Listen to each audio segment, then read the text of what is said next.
last year, Detroit celebrated 100 years of automotive history, but there are few visible signs of that history left. Dodge Main, Clark Street Assembly, and many other historic auto factories have been torn down, but one industrial giant in Dearborn still stands, the River Rouge. Model A's, Thunderbirds, and Mustangs have rolled off the assembly line, but the real legends of the Rouge are the men who have passed through its gates.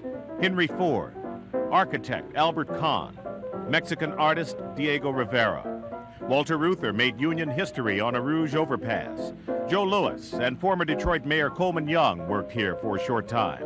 While their exploits fill volumes of history books, tonight we will concentrate on the lives of ordinary workers who lived through extraordinary times.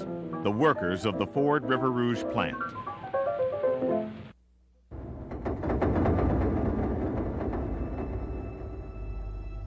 Simpletons, obedient simpletons. That's what they're looking for.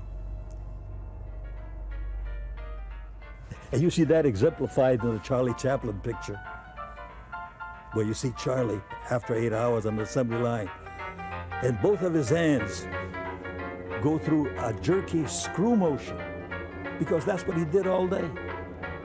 In 1923, Charlie Chaplin observed Henry Ford's modern assembly line in operation.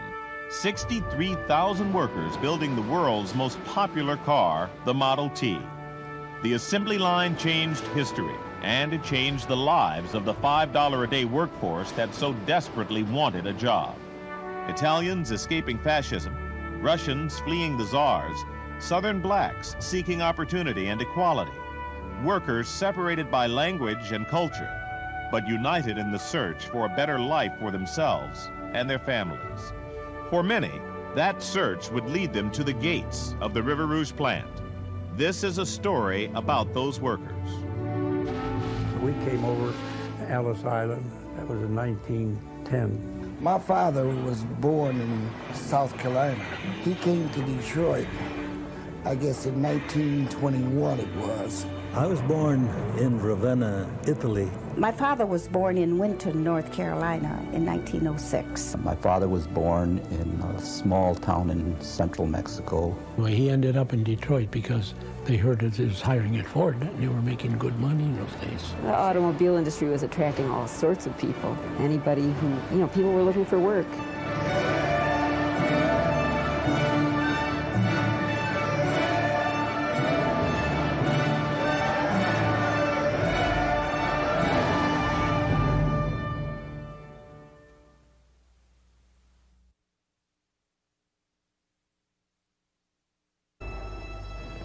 When it was built in the early 20s, the Rouge plant was the largest industrial complex in the world.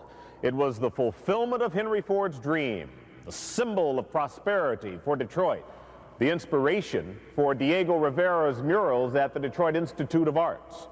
The Rouge was called the Cathedral of Industry, and like a church, it embodied hope for thousands of workers, the hope for better wages and working conditions, hope for the future. Laborers came from around the country, from around the world to find a job at the Rouge. The diversity of their backgrounds is represented on the walls of this courtyard.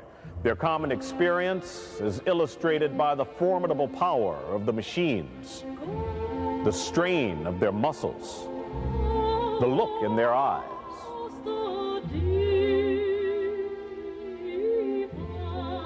My father left Italy under threat of death, and I was just past 13 years of age, approaching 14. I came to America with him. Like many Italian immigrants, Guillermo Boatina first worked the mines in western Pennsylvania, but the promise of higher wages enticed him to move his family to Detroit in 1925. By that time, his oldest son, Pio, would have his name changed to assimilate into the school system. His Americanized name is Paul Boatin. Italian workers with large families, Polish workers with large families.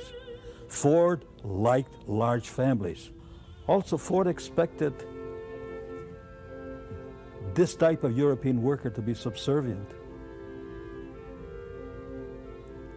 Not to know the language meant that he wouldn't gab. He just work, work, work. Isadora Valley immigrated to America in search of work and a better life for his 5 children. We were happy. We were amazed at the way people live in this country, you know. All the modern things that we didn't have in Italy in those days.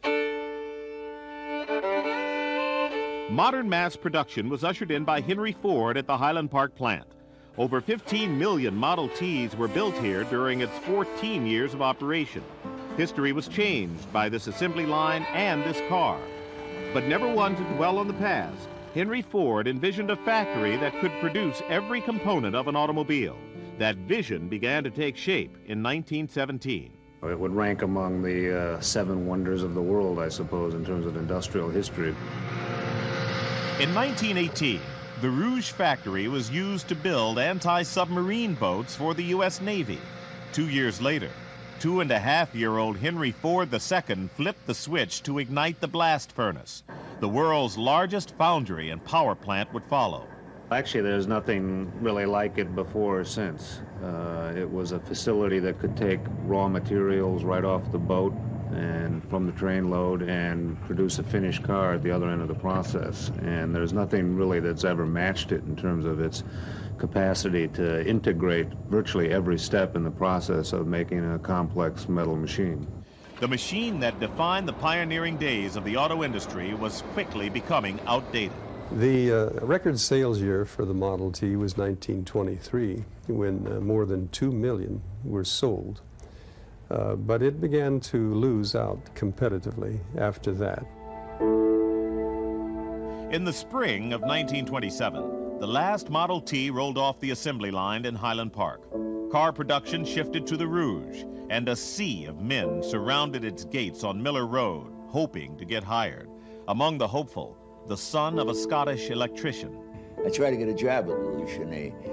What they did is they used to line up like 2 o'clock in the morning, even in the wintertime, when the word went out that they were hiring, or perhaps there's a notice in the paper, and thousands of workers used to line up. But people were pretty desperate for jobs. Out in the parking lot on Miller Road, day after day, night after night, we had talked and talked, opened our hearts. I said, looking into each other's faces, had developed a feeling of comradeship, fraternity, unity. We thought we had some power. We didn't feel alone anymore. There were 2 employment lines at the Rouge, one for whites and one for blacks. When I got a job at Ford, I had to go through a bullpen, like they have cattle. George Hicks's father moved his family from Vandalia, Georgia, to find work at the Rouge. He left a railroad job. Many other families left the farm. By 1926, Ford employed 10,000 black workers, more than all the other car manufacturers put together. Ford's was good to the black people. Now, it was hard, but the other place was worse. World War I veteran Willie Nelson left South Carolina in 1922. Blacks coming up from the South, coming into the industrial North, looking for great opportunities for living, seeked out the Ford Motor Company to be employed. In 1923, he came to Detroit, and he did get the job at Ford Motor Company. And I think in 3 months' time, he went back to North Carolina and got my mother, and they married and came to Detroit. Aaron and Ruth James would move to Inkster, a community promoted and supported by Ford as an ideal place for African-American families to live. My mother said when they first came to Inkster, there were 5 black families. So they made the 5th black family when they came to Inkster in 1925. This is the house where Naomi and her 8 brothers and sisters grew up. She attended this Inkster school built by Henry Ford. Ford had said that he was going to build up Inkster, and he did. Built new homes. He put electricity in them. The NAACP and the Urban League praised Henry Ford's hiring policies. For its time, the Rouge plant was a model of integration, located in a city of segregation. Local residents used to brag, "The sun will never set on a Negro in Dearborn." Well, at that particular time, the only thing you could do at Dearborn is to ride a streetcar and go through Dearborn to go to the Rouge plant. In Dearborn, there was no blacks living in Dearborn at that time. But in Detroit, blacks, Italians, Poles, Hungarians, Lithuanians, and Mexicans would help propel its population to 1.5 million residents during the Roaring '20s, the 4th largest city in the country. Detroit was a booming city. Anything you wanted in Detroit, you could find it. All the way from a preacher to a pimp, you could find that in Detroit.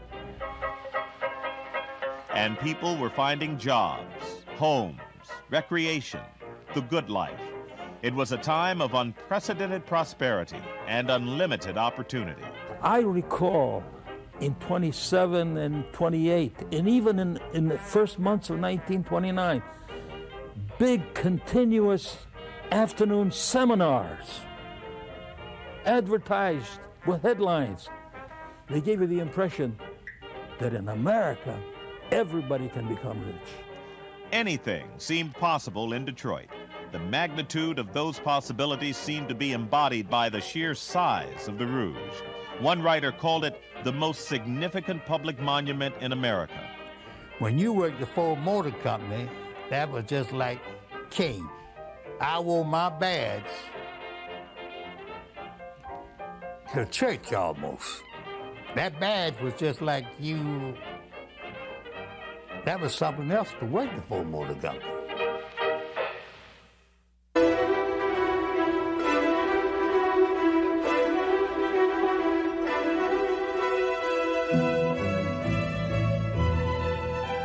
The event was as big as the plant that produced it. The Model A was the first car built at the Rouge. Its introduction to the public was a national celebration.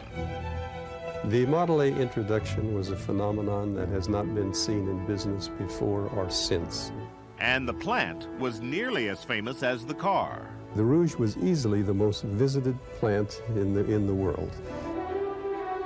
If you came to America from Germany or Japan or elsewhere, you naturally wanted to see Niagara Falls and the Grand Canyon, but you also wanted to see the River Rouge plant. Visitors would also begin to flock to another Henry Ford creation. On October 21st, 1929, Greenfield Village was dedicated during an elaborate ceremony that included President Herbert Hoover and Thomas Edison. The dreams of one visionary man seemed to be limitless. But just a few short days later, the dreams of many would be shattered. Getting cold and colder. I ain't got nowhere to go. Hunger made no distinction of nationality or color. Ain't had a bite to eat. It took over a year for the stock market crash of '29 to fully hit Detroit. By 1931, the city was devastated. Auto production had dropped by 2/3. 4,000 children a day were standing in bread lines.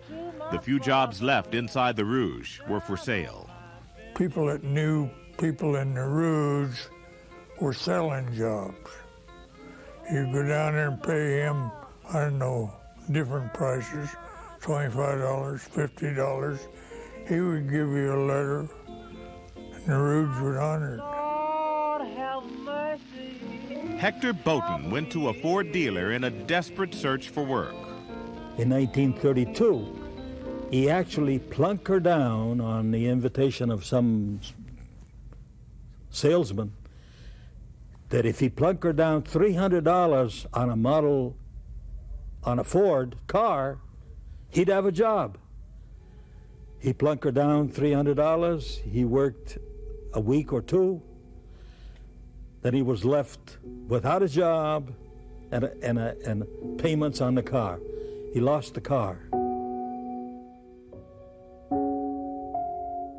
As the Depression worsened, two Detroit City College students, Walter and Victor Ruther, photographed the shacks, the slums, the misery of the unemployed.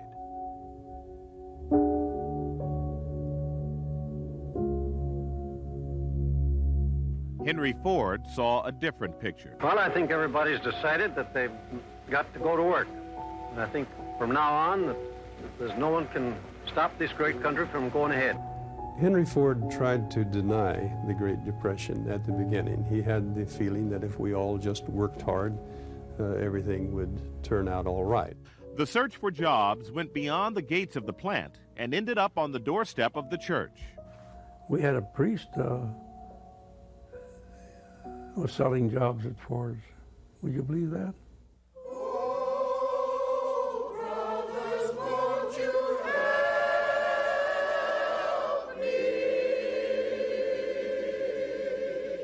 Nowhere was the relationship between religion and the Rouge more firmly established than with the black church. Since 1836, Second Baptist Church has played a vital role in Detroit's black community. First, as a key stop on the Underground Railroad. Later, as a place where blacks could get help finding jobs. From 1910 to 1946, the Reverend Robert Bradby was the church pastor.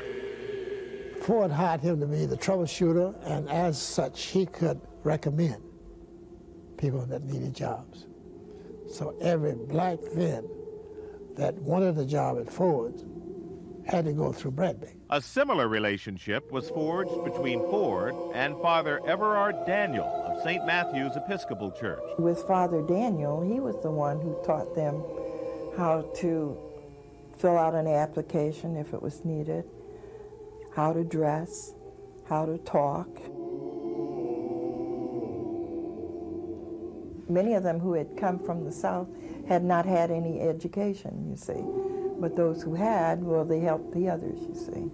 Lillian Southern's father, Charles Mims, left Shaw, Mississippi to look for an auto job in Detroit.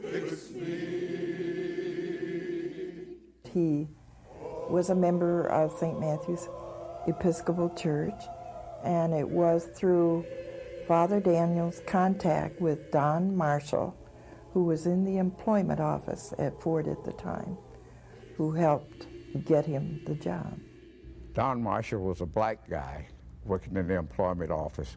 He hired all the blacks. A black couldn't go to one of the white employees in the employment office. You had to go to Don Marshall. So he looked at me. I was only about 5'5". He looked at me. He said, "Son, I don't have nothing for you. I only have the foundry." So I told him I needed a job. The hottest, toughest jobs at the Rouge plant were in the foundry. It is where most of the black and Mexican workers were concentrated. Workers said no matter what your skin color, the smoke and the soot would make everyone come out black at the end of the day. All of these ethnic groups didn't have any heaven on earth in Ford plant. It was hell for the 8 hours you worked, and maybe the heaven began to appear to you when you walked out the gate going home. My poor father, with all his skills, had to accept life and the conditions of life in the Ford foundry. Ford had been looking for subservience, and he got it. He come from the Ukraine, and in the Ukraine, the Tsars were, terrible, and he didn't like it out there. Nobody liked it out there. They just drove the people into the ground. And he thought he'd come here, and he'd seen the same thing here, and he figured, good Lord, something's got to change. We've got to do something to help people. Every worker that was unemployed felt like he was a communist because he was rebelling.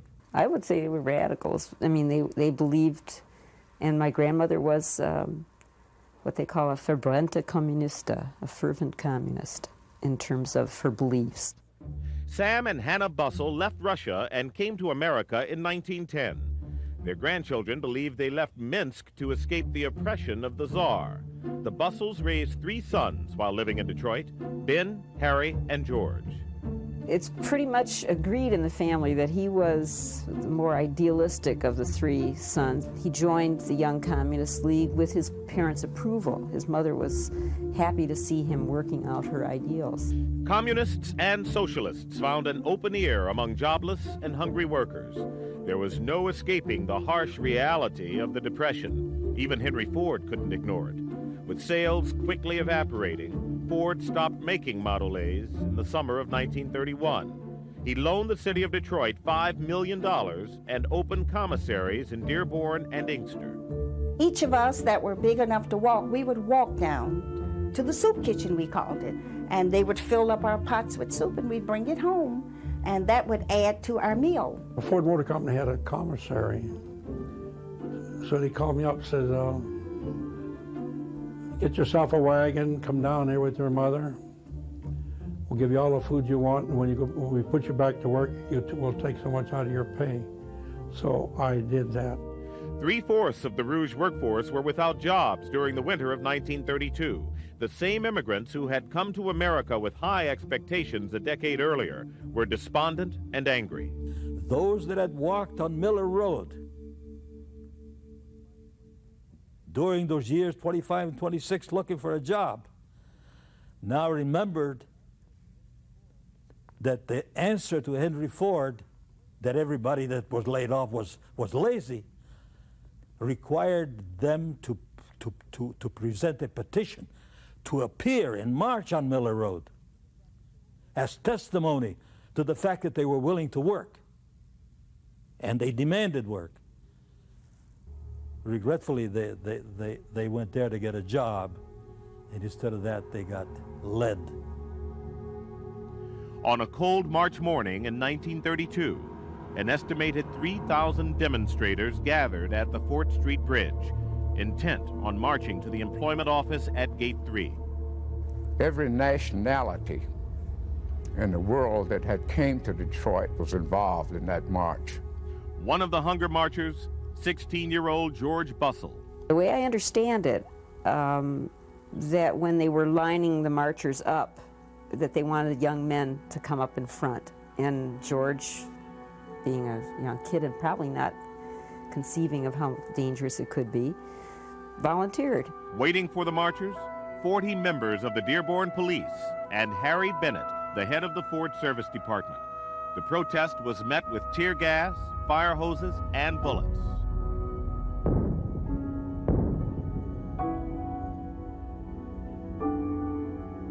It was a massacre. All hell broke loose, and it was a massacre of innocent people who had no intention whatsoever of causing any violence.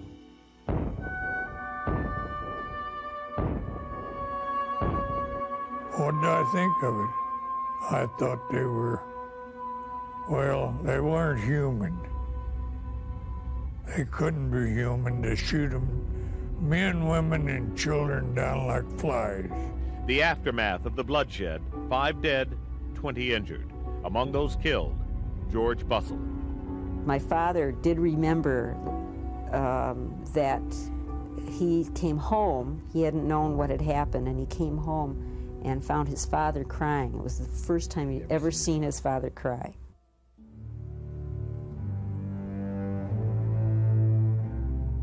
Five days after the shootings, a funeral procession headed down Woodward Avenue. 30,000 people gathered to express their sympathy and their outrage. That march was a march that I have not seen anything like it before. Standing at the gravesite later that day, Sam and Hannah Bussell.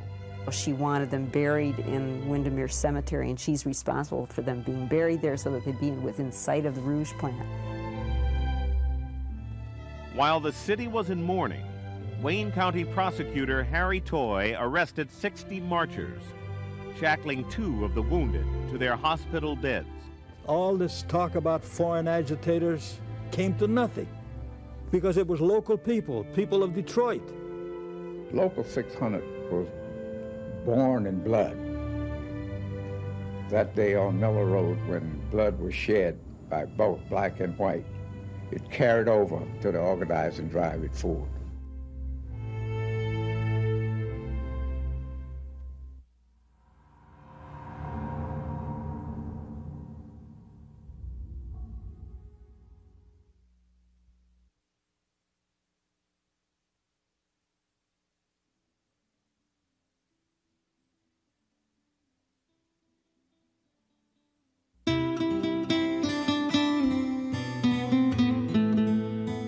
parents were Anacleto and Paula Rodriguez. My father was born in a small town in central Mexico, and my mother was from a place called Silos. Like many migrant farm workers, Hector Rodriguez came to Detroit in 1925. He would join nearly 4,000 Mexican auto workers at the Rouge plant, by far the largest concentration of Hispanics in the industrial Midwest. They would create a community in southwest Detroit and try to assimilate their life and their culture to El Norte. I think my father was a personable individual because he, as I saw him in later years, he could make friends with anybody. And I think he knew a little bit of Italian, he knew a little bit of almost any language, it seemed. And he just seemed to be able to get along with people. Although he lived in what we would call the barrio, which was the Hispanic community at that time. When the Depression hit, the Mexican community was all but destroyed. In order to get Hispanics off relief, the city of Detroit paid the train fares for over 1,000 families to return home. During the Depression in 1931, we were deported. But my parents were deported, and 5 of us children who were born here didn't have to go, but my parents didn't want to split up the family, so all of us went. While thousands of Mexicans were forced to flee the country, one prominent Mexican artist arrived. In 1932, Diego Rivera came to Detroit at the invitation of Dr. William Valentiner, the director of the Detroit Institute of Arts, and with the financial support of Edsel Ford. His commission was to transform the bare walls of the courtyard here into something that captured the industrial heart of the Motor City. Rivera's eye was immediately drawn to the massive Rouge complex. After touring the plant, Rivera said, "In all the constructions of man's past, there is nothing to equal these." He was fascinated by the power and the strength and the design of the machines, as well as the rhythm and sort of tyrannous rhythm that's set up between the worker and the machines. Edsel Ford and Rivera admired each other because of their mutual interests in art and in engineering and design. Rivera was so taken by the whole Rouge complex in Dearborn, and Edsel Ford opened it up entirely for him.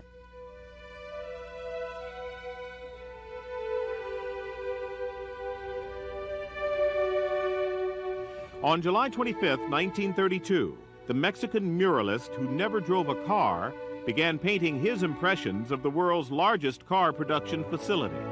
Edsel Ford was a frequent observer, and so was Paul Boton. His criticism of those Italian painters that painted saints and saints made him a different kind of a painter. He wanted to be with people. There's one worker on the south wall that has a hat on with the slogan, "We want." And I think he left it ambiguous because it would have said, "We want beer." But I think giving it a double interpretation, you know, that the workers want dignity, good working conditions, so forth and so on. Rivera had painted muscles on the faces and jaws and brows of the workers that he painted on the wall.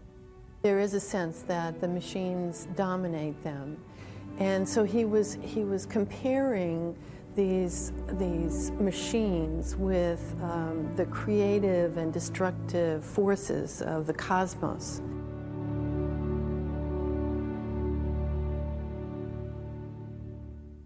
There were great newspaper debates, pro and con, about the murals. Were they communist? Were they sacrilegious? The nudes on the east wall were offensive as well as just the fact that industry had invaded the sacred grove of the museum. How dare an artist bring working class people into the heart of the museum. And the city council got very upset about the murals themselves and threatened to whitewash them. And finally, Edsel Ford said that the museum was accepting the murals, and that ended the controversy. Rivera's murals gave the public a chance to look inside the working heart of the Rouge. The pace of production slowly picked up with the economy, and the sons of immigrant workers were being hired into the plant. Isadora Valle's son, Guido, was hired in 1936. I wanted a job at Ford where my dad worked, you know. So I got the job. What happened after that is I found out how tough it was to work at Ford in those days. I mean, it was tough. It was just like being a slave. You had so much production to get every hour. You were 1 piece short on the first hour, you're 3 pieces short on the third hour, and he would tell you how many pieces you've missed all day. If you do not get your production, I got a lot of niggers out there on Miller Road that's ready to take your job. You lost your manhood. You lost your dignity. You didn't have any. Nobody knew what the guy's name was. So, you know, they'd say, hey, Pollock, or hey, Hunky. You know, that was the lingo that the bosses used. They didn't want to call you by your names. They would be giving you dignity. You heard of Harry Bennett. You know of him. Harry Bennett was head of the Ford Service Department, the largest private security force in the world. Bennett's recruits came from local gangs and Michigan prisons. They call them plant protection men. And they was all around. Fords had, you would think they were the FBI, because that's the way they work. And one thing about Harry Bennett, he moved these guys around, you know. You might see a guy in there, you might say, oh, that guy looks like he might be a serviceman. You may see him 2 or 3 days, you don't see somebody else is in there. You never know who you were talking to, you know. The Ford whisper was the way workers communicated with each other.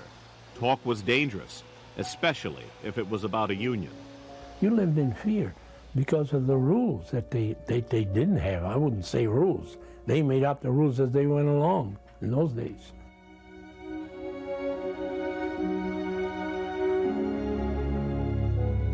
Paul Boughton says you can see the fear and the oppression experienced by Ford workers in the Rivera murals.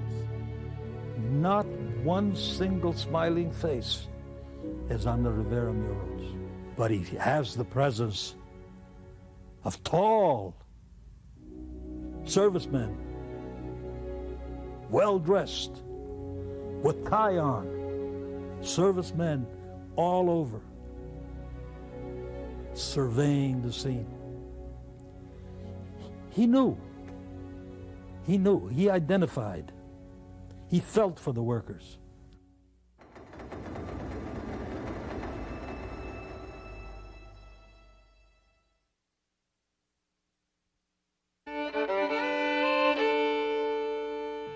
In 1937, successful sit-down strikes in Flint and Detroit would establish the United Auto Workers at GM and Chrysler. A victory rally in Cadillac Square, the largest in the city's history, demonstrated the strength of the union movement. Ford could not ignore those victories. Well, right after the 1937 sit-down strikes, Ford began to organize his own union. They had organized the Ford Brotherhood, the Liberty Legion, and at that time, the foremen were going around and pinning the Ford Brotherhood, particularly the Ford Brotherhood Union, on the aprons of the workers and on the shirts. Here's the guy that's abusing him, and they tell you, and he's telling you join his organization, because the foremen are worrying him too. In Washington, the passage of the Wagner Act ensured the right of all workers to self-organize. Henry Ford did not back down. He said, labor organizers are the worst thing that ever struck the earth. We'll never recognize the UAW or any other union. Henry Ford sincerely felt, misguidedly of course, that his workers didn't need a union. that their working conditions and their pay were such that they had nothing to gain from the union. He was greatly out of step with the times.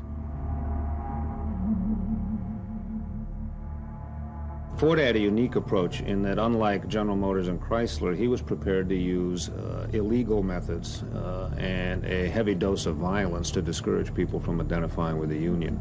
On May 26, 1937, Walter Reuther, Richard Frankenstein, Richard Meriwether, and Ralph Dunham climbed the stairs leading to the overpass at Gate 4, intent on passing out Union literature. They were met by Angelo Caruso and a group of Ford thugs. The Battle of the Overpass was such a public event that so clearly demonstrated that Henry Ford was no longer the kindly gentleman engineer that he had been presented to the public as for so many years, but that instead he was tolerating a degree of illegal violence that the public wasn't previously aware of. And the Battle of the Overpass clearly demonstrated that something had gone quite wrong at the Ford Motor Company. Guide my feet while I run this race. In order to stop the steady march of worker solidarity, Ford attempted to create racial division. He tried to enlist the support of foundry workers like Willie Nelson.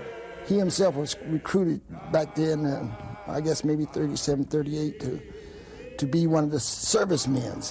Our union term, we used to call them goons, I guess they used to call them.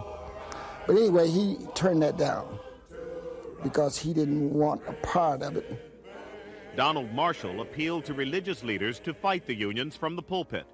The Reverend Robert Bradby of Second Baptist declared his support by saying, "If Henry Ford hires one colored for every 10 whites, I am for him, first, last, and always." Bradby had to please his employer, and his employer did not want the union. But a former assistant pastor of Bradby's preached a different message. The Reverend Charles Hill left Second Baptist to become the head pastor at Hartford Avenue Baptist Church. The basement became a private meeting spot for union organizers. Reverend Hill opened the doors of the church during the week, during Sunday after service and whatnot. But the Ford Motor Company had their spies there. You had Ford Motor Company guys sitting in cars taking license plates and names of those who were recognized, all of them who went in Reverend Hill's church. Ford's spies and influence went beyond the pulpit of the black church. The priest says to me, "I want to see you after the sermon." I said, "Okay." So after the sermon, he says to me, "I understand that you're tied up with the communists in trying to organize the Ford Motor Company." And I said, "What are you talking about?"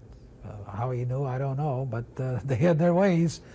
And I said to him, "Look, let me tell you something.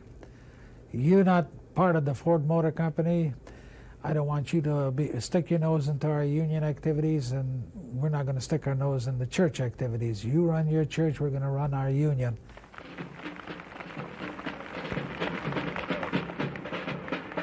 Labor Day, 1937.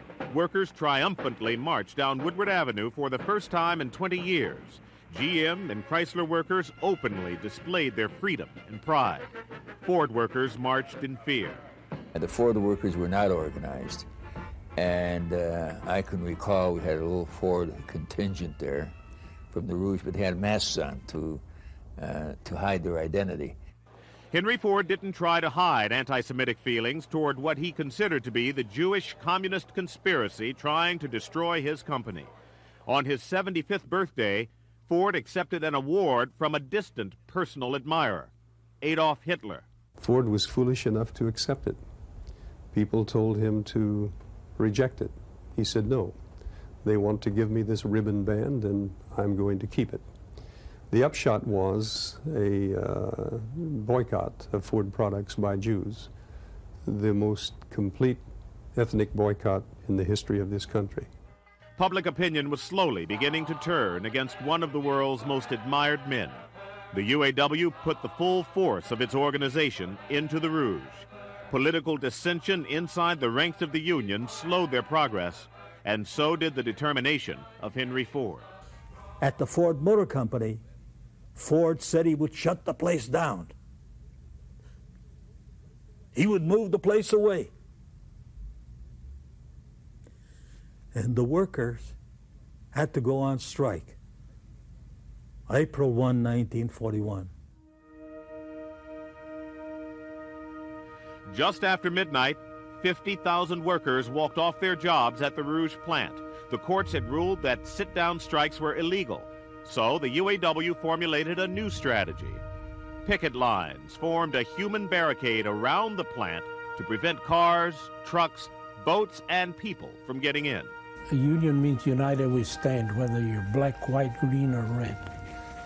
That's the idea of a union. But the workers were not united. On the eve of the strike, it was estimated only 1/4 of the Rouge's black workers supported the UAW. Seizing upon this racial division, Ford used black servicemen to break up the picket line. Blacks had become suspicious of unions because they had, in the past, discriminated against black workers all over the industry. Ford also promised to pay foundry workers for their loyalty. Reverend Hill went up to the foundry gates over here the second day after the strike. And that day when Reverend Hill spoke to us there for about an hour and a half to 2 hours, they began to come out. A few of them come out at first, and then some more would come out.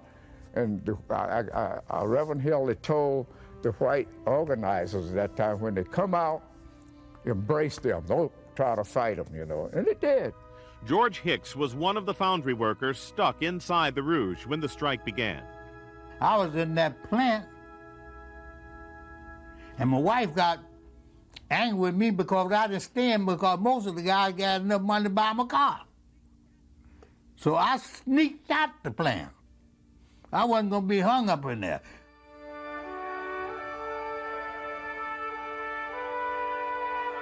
For 11 bloody, tense days, Henry Ford resisted pressure from the government, the union, even his own son Edsel, to settle. Henry Ford would listen to very few people, but he did respect his wife, Clara's judgment. And when she said that she would leave him if he did not sign an agreement with the union, he caved in. On April 11th, Henry Ford agreed to a National Labor Relations Board election. A month later, Rouge workers voted for UAW representation. Al Bardelli is the last living member of the union bargaining team. I thank everybody that was on that picket line in 1941. I happened to be a little drop in a barrel of water. We were in a celebrating mood.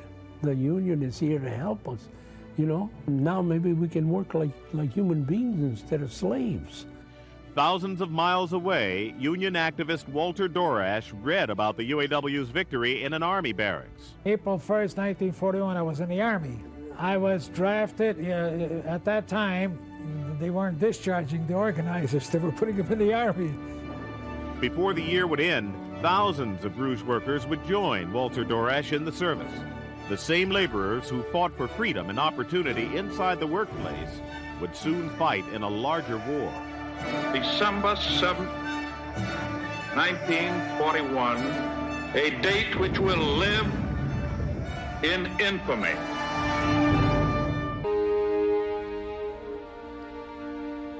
We came over to Ellis Island when I was about 10 months old. He wanted to come north to seek a better life for he and his family. For a youngster to get a job at Ford's, well, hey, that was terrific. We used to drive down Middle Road, and he'd point out, this is the building I work in, this is the job I'm doing. I'm proud of the Ford Motor Company, and I'm proud of the union. If we don't know the history, if we don't know where we have been, we don't know where we're going. The story of the Rouge can be paralleled in some ways to the story of Detroit. They were built at a time of limitless opportunity. But, like most of the industrialized North, the plant and the city have seen better times. The Rouge at one point employed 100,000 workers. Now, the workforce is less than 15,000.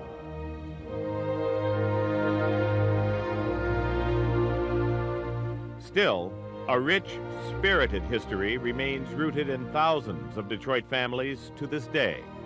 Workers who would experience the promise and the pain of industrial America inside the gates of the Rouge.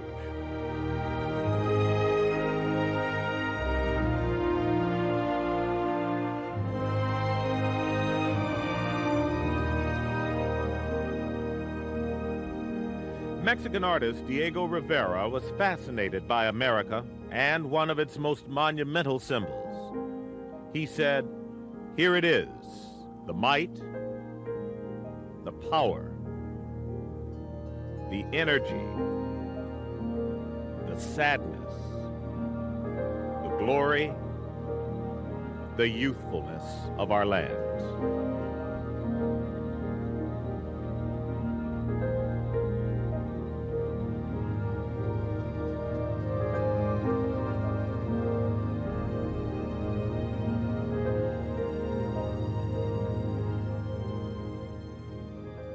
Guide my feet while I run this race.